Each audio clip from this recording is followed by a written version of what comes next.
අයිබෝවන් අධ්‍යයන පොදු සාතික පත්‍ර සාමාන්‍ය පෙළ දෙවන බස දෙමළ 2016 ප්‍රශ්න පත්‍රයේ පළමුවන කොටසේ 33 සහ 34 වෙනි ප්‍රශ්න පිළිබඳව අපි අද සාකච්ඡා කරමු. මේ ප්‍රශ්න වලින් කියවෙන්නේ වාක්‍ය දෙකක් තියෙනවා. ඒ වාක්‍ය දෙක තනි වාක්‍යයක් බවට පත් කරන්න ඕන අර්ථය වෙනස් වන නොවන ආකාරයට.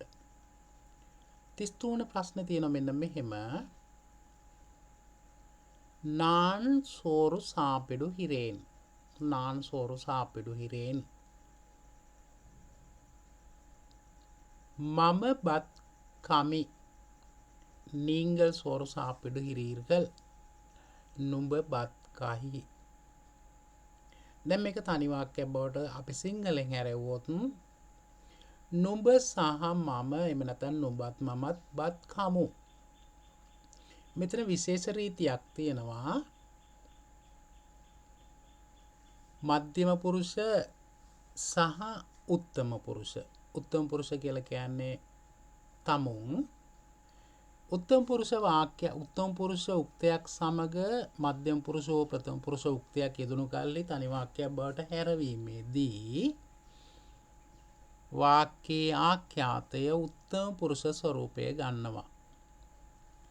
මම බත් කමි, නුඹ බත් කහි, මමත් නුඹත් බත් කමු.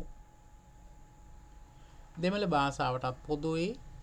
நான் சோறு சாப்பிடுகிறேன், මම බත් කමි, நீங்கள் சோறு சாப்பிடுகிறீர்கள். නුඹලා හෝ නුඹ හෝ බත් කහි හෝ කහු හෝ ඒ දෙකටම පාවිච්චි කරන්න පුළුවන් මේ ආ කියන වාක්‍යය. එතකොට මේකේ තව කාරණාවක් තියෙනවා. මෙතනදී තනි පුද්ගලයෙක් නෙවෙයි, මෙතන පුද්ගලෝ දෙන්නෙක්. පාර්ශව දෙකක්. මමත් නුඹලාත් හෝ නුඹත් කියන පාර්ශව දෙකම මෙතෙන් සම්බන්ධ වෙනකොට ඒ වාක්‍ය සම්බන්ධ කිරීමේදී නිපාතයක් යෙදෙනවා. අපි සිංහලෙන් නම් උත් හෝ සහ කියන නිපාතය යෙදෙනවා. එහෙම යෙදුනහම මමත් නුඹත්. එහෙම නැත්නම් මම සහ නුඹ. මමත් නුඹත් කියන එක වඩාම නිවැරදි. දැන් මේ රීතිය අනුව බලමු මොකක්ද නිවැරදි උත්තරේ කියලා. நானும் நீங்களும் சாப்பிடுகிறேன். හිරෝ. நானும் හෝ උත් යන නිපාතයෙන් වාක්‍යයේ යෙදුනොත් අනිවාර්යයෙන්ම එතෙන්දී වාක්‍යයේ ආඛ්‍යාතය බහුවචන ස්වරූපයක් ගන්නවා. බහුවචන ස්වරූපයක් ගන්නවා. එතෙන්දි කියන්නේ මෙහෙමයි. நானும் நான் நீங்களும். நானும் நீங்களும். நானும் වෙනවා, நீங்களும் වෙනවා. நானும் நீங்களும் சோறு சாப்பிடுகிறோம் කියලා යෙදෙනවා. ඒක තමයි නිවැරදි පිළිතුර, පළවෙනි පිළිතුර. நாங்களும் நீங்களும் වැරදි. நாங்கள் උනොත් එතෙන්දි බහුවචන වෙනවා. நானும் நீங்களும் சோறு சாப்பிட்டோம் කිව්වොත් මේ හිරේන් කියන ස්වරූපය වෙනස් වෙනවා. හිරේන් කියලා කියන්නේ ඒක වචන ආඛ්‍යාතයක්. ඒක වචන ආඛ්‍යාතයක්. වර්තමාන කාල ආඛ්‍යාතයක්. එතකොට ඒක බහුවචන වෙන බව හැබැයි කාලේ වෙනස් වෙන්න විදියක් නැහැ. சாப்பிடுகிறேன் වර්තමාන, சாப்பிட்டோம் අතීත. එතකොට මේක වෙන්නේ නැහැ පිළිතුර. සෝරු சாப்பிட்டோம் කියලානේ තියෙන්නේ අතීත කාල. சாப்பிட்டேன் කියන්නත් බෑ, ඒකත් අතීත කාල. சாப்பிடுகிறோம் කියලා දාන්න පුළුවන්. நாங்களும் නොතිබ්බා නම් நானும் நீங்களும் කියලා දාන්න පුළුවන්. දැන් මෙතනින් වඩා නිවැරදි நானும் நீங்களும் சோறு சாப்பிடுகிறோம். වඩාම නිවැරදි වාක්‍ය, වඩාම කියන්නේ නිවැරදිම වාක්‍ය තමයි මමත් නුඹත් බත් කමු කියන එක. 34 අන්නා படம் பார்க்கின்றார். අක්කා படம் பார்க்கின்றார். අයියා පින්තූරේ බලනවා, අක්කා පින්තූරේ බලනවා. එතකොට මෙතනත් අර විදිහට ප්‍රත්‍යය යොදලා අන්නාවුම් අක්කාවුම් වෙන්න ඕනේ. අන්නාවුම් අක්කාවුම්. එතකොට ආඛ්‍යාතේ බහුවචන වෙනවා. බලමු පිළිතුර. ආඛ්‍යාතේ බහුවචන වුණාම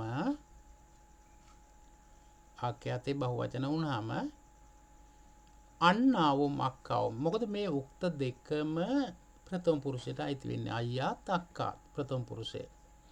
එතකොට හිරාර්කල් එහෙම නැත්නම් ආර් ප්‍රත්‍යයෙන් තමයි අවසන් වෙන්න ඕනේ. ආර් શબ્දයෙන්. ආර්කල් શબ્දයෙන්. එතකොට අන්නාවුම් අක්කාවුම්. අයියාත් අක්කාත් පින්තූර බලති. අයියා පින්තූරේ බලයි, අක්කා පින්තූරේ බලයි. අයියාත් අක්කාත් පින්තූරය බලති. අන්නා අක්කා. එතකොට එතන බැඳීමක් සම්බන්ධයක් නැහැ, නිපාතයක් මොනවාක්වත් නැහැ. අයියා අක්කා පින්තූරේ බලයි. එහෙම කිව්වොත් වාක්‍ය සදොස්. ඒ කියන්නේ වැරදි. අන්නාவுடன் අක්කා පඩම් පාර්තාන්. මෙතෙන්දි ප්‍රශ්නයක් තියෙනවා. අන්නාவுடன் අක්කා. එතකොට මේකේ උක්ත වෙන්නේ අක්කා.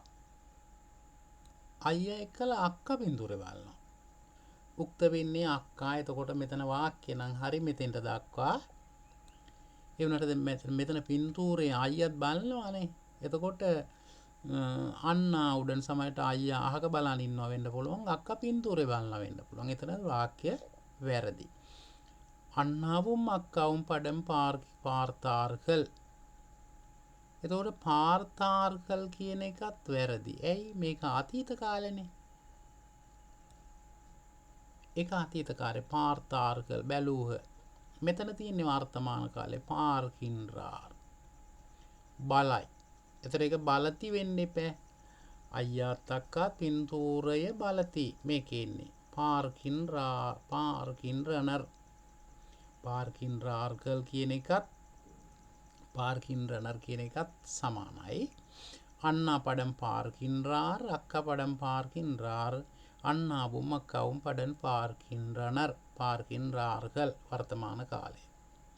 ඔන්න ඔය ආකාරයට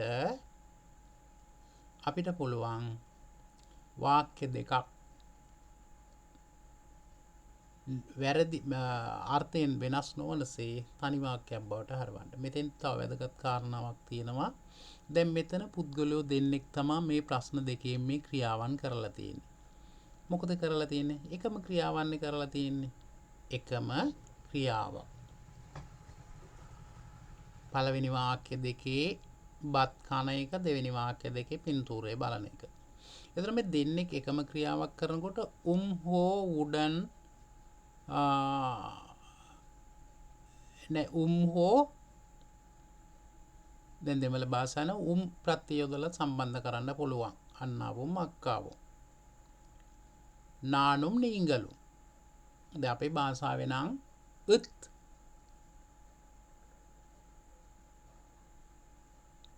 සහ කියන ප්‍රත්‍ය යොදන්න පුළුවන්. එහෙම කළාම ආඛ්‍යාතය බහුවචන වෙනවා. තව මේකේ රීතියක් තියෙනවා.